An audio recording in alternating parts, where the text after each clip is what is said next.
tour in New Zealand, the guys came under a lot of pressure, I suppose, from the line speed of the New Zealand team. How did you feel that the guys coped? I'm talking about from a skills aspect, given what you've been working on. Yeah, I think going to New Zealand, there was a lot of things we had to cope with that were different for the team. Totally different to playing at home in Newlands, as you've seen with our 2 wins against the New Zealand teams at home. So, I mean, there was more line speed, so we had to cope with that, and at times our skills did struggle. But as we've said all along, we started practicing our skills about 6 months ago or 5 months ago. If in 6 or 5 months every team in the world is now awesome, it should be a pretty easy game, wouldn't it? We know where we're at, and we know, to be part of change and two types of changes. One's a mindset change on how to play the game, and the other one is a technical aspect. It's going to take 2 to 3 years. And I just think, when you play the better sides, so, playing the Lions, the Hurricanes, the Highlanders and the Crusaders, we played 4 of the top 5 sides in a row. We played the Chiefs before that and the Blues. The 6 top teams on points now, we've played basically in the last 6 weeks. So those teams punish you more and you get away with less than when you play teams that aren't as clinical. So what we found on that tour was our small mistakes or occasionally our lack of skill when we're fatigued, we got punished. Whereas when we played games early in the year, we got away with those similar faults. Paul, from your side, you must be especially tough to the performance on defence on Friday. I think it was probably one of our better performances. And like Paul has said as well, I think it's when our guys getting tired. Sometimes when we can't get the line speed that we want. And I think we've seen it. When we're playing at home and when we play the 2 New Zealand teams, when we play the Chiefs and when we play the Blues, we actually got stronger towards the end of the game. So it is really just a mindset and knowing that you as a team that we can do it and we can constantly apply pressure. And I think where we are with our defence at the moment, and when Flecky took over last year, it was a process, and it's still a process. It's still not the perfect product. We are going to make a lot of mistakes, but I think this is the pathway that we've decided we wanna embark on. And probably this coming weekend and for the other games as well, we're still going to make a lot of mistakes, but I don't think we can go back to where we were, where we make 250 tackles, not making any turnovers, not applying any pressure. And I think this is something that we as a coaching team, we keep talking about and we keep driving, as a coaching staff. And there is buy-in from the players. I think what we've seen over the weekend probably that there were still maybe once or twice where players individually maybe got ahead of other players and maybe other players are not connected. And those are the things, are you now saying to the other players that they must hang back? We're not going to do that. We're going to get everyone on the same page and make sure that we can apply as much time pressure on the attack and take the time and space away. And it also looks like I was downstairs and looking at the practices and looking at you guys and enjoying yourselves again. Some of that confidence is back. I think so, and probably I know that the attack that excites you, and then we talk about it a lot, and even Paul talks about he's got a passion for defense as well. I think when you get stuck in and you make the turnovers and you score those turnovers, and I think that is what's going to give the team confidence. And I think just to go out there and to express yourself, and also for the players to know that if you do make a mistake, someone else is going to cover your back. Because it's not going to be a perfect game, and I think we try to encourage our players to go out there, not to have that fear of failure or fear to make mistakes, and just to go out there and just to try to get at the line and try to apply as much pressure as we can. Obviously, you want to be smart as well in your defense, but for most times we want to try to get at the line. Was there anything that you changed after the New Zealand trip? I mean, in your defensive system? I think we've learned a lot of lessons. And I think Flecky also said, if we came back from that tour and we didn't learn, then it was probably the worst, 3 weeks of our season. And I think the mistakes that we've learned was definitely that we didn't apply the pressure like we did in the first half or first couple of games, and like against the Chiefs and like against the Lions, we didn't really apply that kind of pressure. And we almost we were sitting back on the line and we just allowed them to play. And especially like Paul said, that when you're up against New Zealand teams, you know, with Bowden Barrett and those guys, you know, that's all that they're going to do. They're going to exploit their space very quickly. Definitely, it's a constant work on for us week to week to make sure that every player, new player that comes in, that they're on the same page. Especially, I mean, you've seen against the Hurricanes with the kick space they exploit it, to make sure that we cover that. We're making sure that the wings, you know, and the back three are working together as a unit. We're making sure that there is synergy and alignment between our forwards and our backs. And I think, you know, we're driving that system well. But maybe in the past, you know, we were also so overly system emphasized that we tend to be safe within the system and not to, you know, to apply that kind of pressure. But I think that is the kind of lessons I think that we've learned. You know, we can't sit on the line all the time, especially when you play against quality players like that. Well, obviously, there's a lot of youngsters on the Stormer side that travel to New Zealand for the first time, and they will probably be the ones that learn the most out of that too, on how to cope with the pressure playing over there. Yeah, and I mean, it's not just us. Look at all the sides playing home and away and what their stats are. The majority of teams win more games at home than they do away, don't they? Yeah. So I can't think of a harder tour, to be honest, in Super Rugby. You know, Crusaders, Hurricanes, current champions, Crusaders unbeaten, and the Highlanders, whether it's the Highlanders or the Chiefs. It's the hardest tour anyone can face. So we faced the hardest tour. We were showing different aspects that we were short on, and we've had to work hard and understand them. So it's not a bad thing in the long run. Getting a hiding isn't a bad thing as long as you learn from it. Now, we could play conservatively and kick for territory more and play to lose by 10 points. Where are you getting? What a negative mindset, you know. We're changing the way we want to play. We've explained what we want to do and what we're trying to do.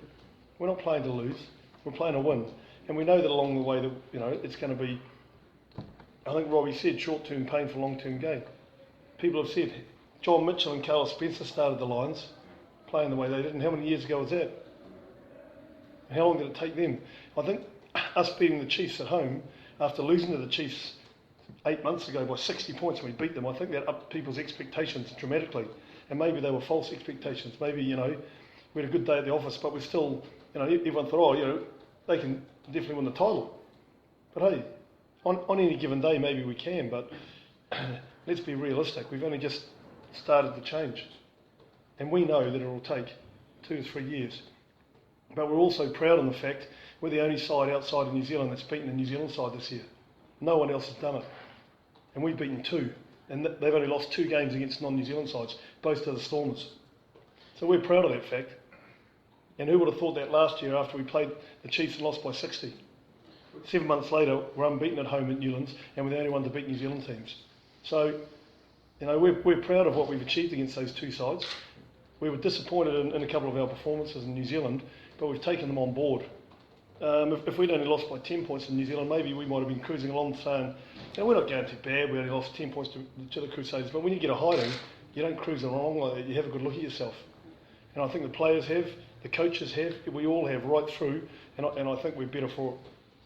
Paul, do you think that there's been an up in the level for even the New Zealand teams this year, possibly because of the Lions series coming up? I just sort of feel that they were on a different level to everybody else last year, but now they're even on a higher level than they were, particularly a team like the Crusaders having come through. Well, I think the Crusaders have benefited because it's the Lions, as one part. Their All Black pack has started to play from day one. Whereas in the last few years, the All Black pack just thinks, oh yeah, I'll just cruise in and I'll start to play in May. So this year, I think we've definitely seen a shift in the way some of their senior players have played from the get-go. And whether you like to admit it or not, I think New Zealand teams are, and well, they've shown where they are compared to the rest of the tournament at the moment. They've got some good depth. They're playing with confidence. But I think, you know, as I said, we've shown they're beatable. You get in their face, you shut down their time and space. You know, we talked about the Blues with all their big ball carriers. You know, how many of their big ball carriers made impact in the game last weekend? Did Sonny Bill make an impact? Rico Ioane, George Moala, Lua Tua, Malani Nanai, Akira Ioane.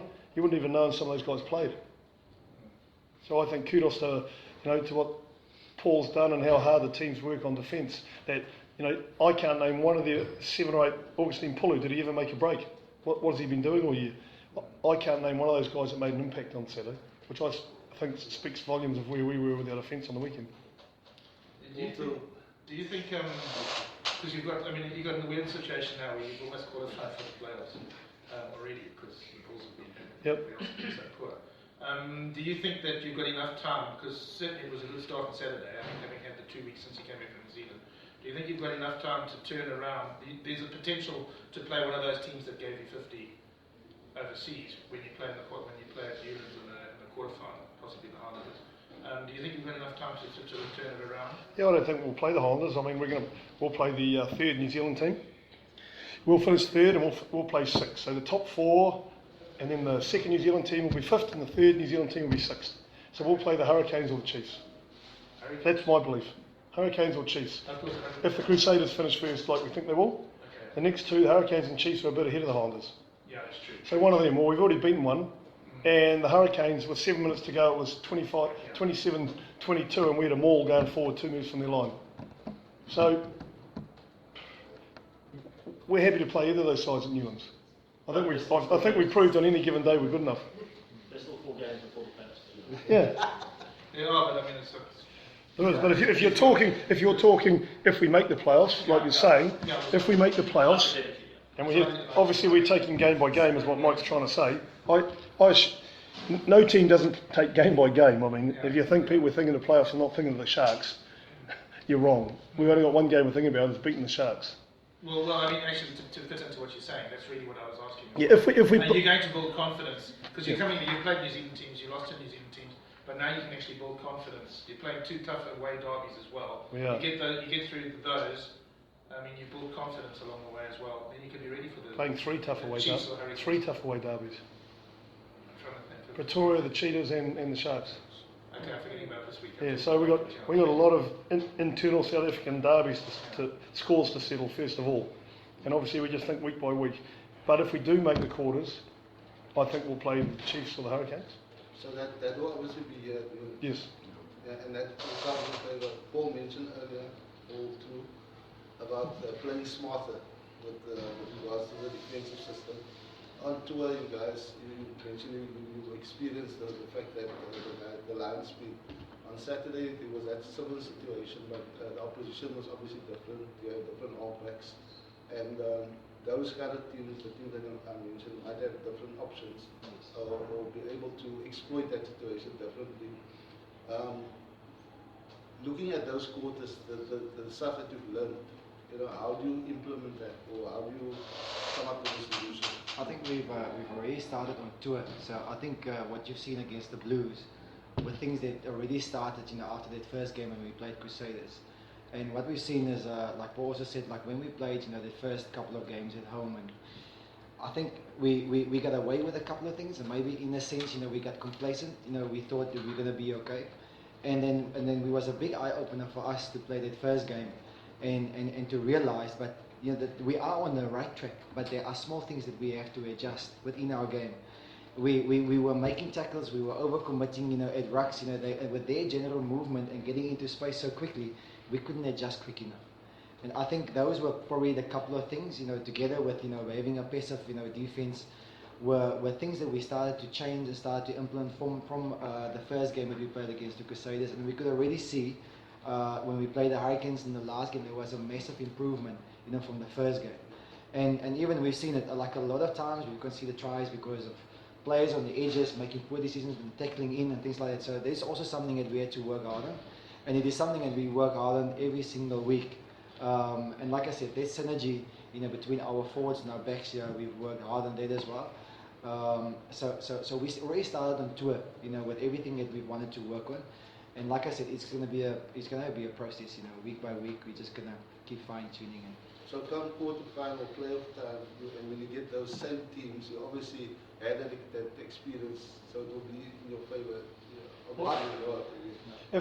If we make the quarters, we have to play the games first. We're assuming we make the quarters. We'll play one of the 2 teams. We've beaten one, and the other one just beat us. 27-22 with 7 minutes to go. So I don't think we have to make many changes, but we have to play well on the day. But obviously between now and then, we've got another 8 weeks of learning and working hard. But first of all, we've got the Sharks this Saturday, and we're not looking at the corners. Coming back to the shots, how do they, Robbie spoke about the fact that they got a good kicking, they strong up front. What do they pose different, or the challenges that they pose as compared to the New Zealand side? Well, the Sharks, defensively, play a slightly different game to the New Zealand sides. So that poses different challenges for our attack as well. So they're playing well, they're playing with confidence.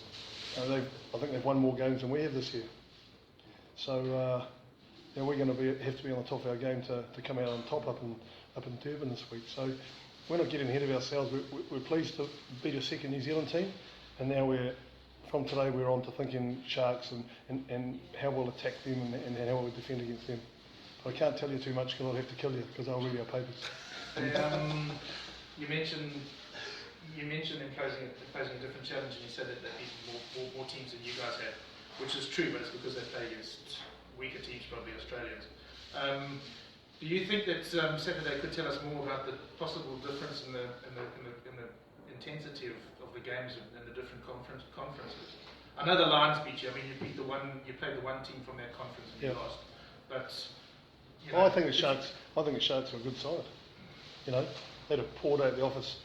The Kings made them pay, but they righted that last week, didn't they? And they've had some good wins. So we're not taking them lightly, and I'd only be guessing at the intensity of the conferences. We'll find out. We'll find out on Saturday. What the intensity is like between us and the Sharks. Paul, just your thoughts on Durban and his defensive organisation and on attack at fly-off, and what do you think of? Are you looking at giving another berth at 10, or does a guy like Kurt come back now, back from injury? I think there is probably more Paul's department, but I can only speak from a defensive point of view. I think we were pleased with his performance. Obviously, I think that is something that we do at practice, and then when we do our split with the backs. We put the players in different situations, scenarios, and it's not something new to him. That is something where he's been practicing even since last year, in pre-season. So it's definitely not something that just happened off the cuff. It has been talked about amongst our coaches, and so he looked quite comfortable, playing there defensively. Yeah, well, I mean, unfortunately for us, we're into our fifth fly half, aren't we? That's what we were last week with 4 of them out. So I thought he did bloody well for that. And yeah, he's brave. Defensively, he's brave and he's smart and he's a huge communicator. He's a big leader in our team, John. And it's good to have Kurt back. Who's got experience. So as coaches, we'll be sitting. There's pros and cons for both those guys. And Tom did a good job off the bench as well. To be fair to him, he's been over in Europe at Glasgow. So that's a good dilemma for us to have with our fly halves. Dylan's done a job. He was 50 minutes against the Hurricanes and we beat the Blues. So do we swap him? With Kurt coming back, who's meant to be above him in the pecking order. Well, just on that, Jean-Luc, how's he doing? I know Fleck said last week, Friday, I think, that he might be making his return soon. Is that... He's not training this week. At all? The team is on a week-by-week basis. Yes. So we're just seeing how he progresses for after the June break. So the only flyers available is Kurt, Dylan and Tomo. Yeah, so Kurt's back from the injured list, which is great for us. It's a good boost. And it's a good dilemma to have. Do we start him even though he hasn't played for 3 weeks? Or do we keep Dylan in, who's played the last 50 against the Hurricanes and we beat the Blues and we win all right? You always have Walker. Yeah. We still need Walker on the front row though. Yeah. Even though he's got a good kicking game. I saw Charlie Farmer with us offload the weekend. Ja, Wat het dit dan? Ja, ek dink dit almal het goeie skills, maar soos julle weet in New Zealand se spanne wat enige offload gooi en ek dink vir hulle forwards het goeie skills, maar ons werk ook hard aan die offload en ons het hard gewerk in die pre-season saam met coach Paul Feeney aan ons moet touches om mense in spasie te sit en hulle doen dit goed. Hulle doen dit goed daar. Daar's 2 scoring passes. Sorry? Ek sê dit was 2 keer wat hy ander keer. Ja, wat hy mense in spasie gesit het om te werk. Dat was goed geweest. Hulle goeie skills. Robert genoem die feit dat hy opgekom het en hy groot impak bank af. En praat met jou oor oksydvlakke wat baie hoog is. En hoe voel jy op die oomblik? Nee, dit is lekker. Ek het nou in die vorige middag gesê ons het regtig hard gewerk om fiks te wees en om body fat laag te hê en om goeie work rate te hê en om goeie planne te hê, om 'n plan te hê om 'n span te outwork, dan moet jy dit kan doen die naweek. So dat jy sê jy wil spanne outwork en jy wil 'n hoë work rate hê, maar jy kan dit nie doen nie. So ek dink ons almal werk elke week, nie net in die pre-season nie, nou in seisoen ook hard om ons fiks vlakke hoog te hou en om ons body fat laag te hou en ja, almal werk hard, maar al die goed waar ons in pre-season gewerk het. Jy kan nie in die pre-season hard werk aan iets en die eerste 2 games jy goed daaraan en die res van die jaar vergeet jy daarvan. Ek dink dit is maar iets wat jy soos moet optop elke week. Jy moet elke week aan werk om daar te hou. Welkom was so 'n bietjie van 'n teleurstelling om nie weer maak in 'n oefengroep vir die bokke te sien. Ek weet nie of jy dink jy was by die vorige ene in Stellenbosch. Ja. Ag, ou is teleurgestel. Almal het mos maar 'n droom om vir die bokke te speel, maar ek glo daar's 'n groter plan. Daar's iemand wat sy hand op sulke gedou en nou, dit sal gebeur as dit moet gebeur. Alles kom sy tyd. For the one, I think there's been a perception for a long time that the one area where New Zealand, well, I mean, there's lots of areas where New Zealand are ahead of us, but one of them is the skills of the tight forwards, and you've obviously been working on that here, and I think we've seen that coming through here. Have you, what some of that, because just recently it's just struck me that we've seen some funny little sort of interesting little offloads and things from some of the other teams, tight forwards. I know there was one from Etienne Oosthuizen at the weekend against the Sunwolves. Do you think that there's been a general upskilling? I'm talking about outside of the Cape now. Oh, definitely. Of the Big Five. Definitely. I mean, if there's been a lot made of skills, we've written a lot about it, and Robbie's driven it. November, December, we put a lot of time into it. Everyone talks. The New Zealand franchises will talk openly about they do individual skills at every training for 20 to 30 minutes. Every training. So if sides over here aren't doing it, I'd be very surprised. They all talk to different coaches. They can access so many drills. So I think we're seeing gradually the skill set of players all over the world, especially tight forwards, improving, because everyone realised it doesn't matter what number you've got on your back now. You've got to be able to play anywhere, and you've got to be able to draw and pass, run good lines, and be able to finish off movements or take good options. Gone are the days of putting a blanket over the 8 of them, and that's all they do is they hit rucks and they scrummage and line out and take kickoffs. Well, there were incidents where we had tight forwards in the back line, and maybe we just had to catch and pass a little bit of time. Yep. It could have been correct. Gone down to fatigue on the day. Sorry? It could have been fatigue. Yeah, I mean, we've made some mistakes. Not only our tight forwards, our backs and our loose forwards made plenty of mistakes on tour as well. For me, if you look at the Crusaders Chiefs game 2 weeks ago, I think it was, or was it Crusaders Hurricanes game? You watch the first 20 minutes and see how many mistakes there were by every player. They don't care about mistakes. They're just playing at a pace with a confidence that they know the good will outweigh the bad. So every player in the All Blacks will make 3 or 4 mistakes a game. And every player in the Crusaders, the Chiefs, if we have a look at them, and the Stormers are no different. We're not trying to make mistakes, but it would just happen either with pressure or, Dylan kicked the ball out on the full on Saturday when he kicked one across. Great decision, but we made a mistake.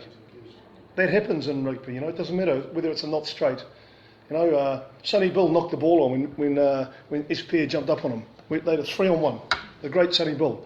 So we're not focusing too much on mistakes. We're looking at sometimes why the mistakes happen and then what we can do to improve them. But we know we're going to get mistakes from individuals. What we want is individuals to make decisions based on what they see. Don't be scared on making a decision. So I prefer a guy who tries to get the way that pass he's meant to than not try because he's scared of making a mistake. And I think we're heading in the right direction. Hopefully you guys can see our skill set is better. It's what Robbie's driven, his vision for where he wants us to go and how we're to change. Hopefully you guys have seen that, and we believe we're on the right track. But as everyone says, Rome isn't built in a day.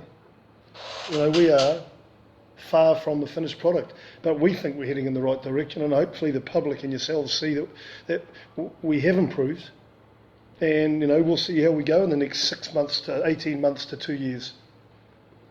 And in the short term, we'll win a few more rugby games, hopefully. Paul, to the defensive system, I know different teams deploy different defensive systems. Is it the case of the Stormers adapting on the day or looking at the opposition the way you're going to defend on the day?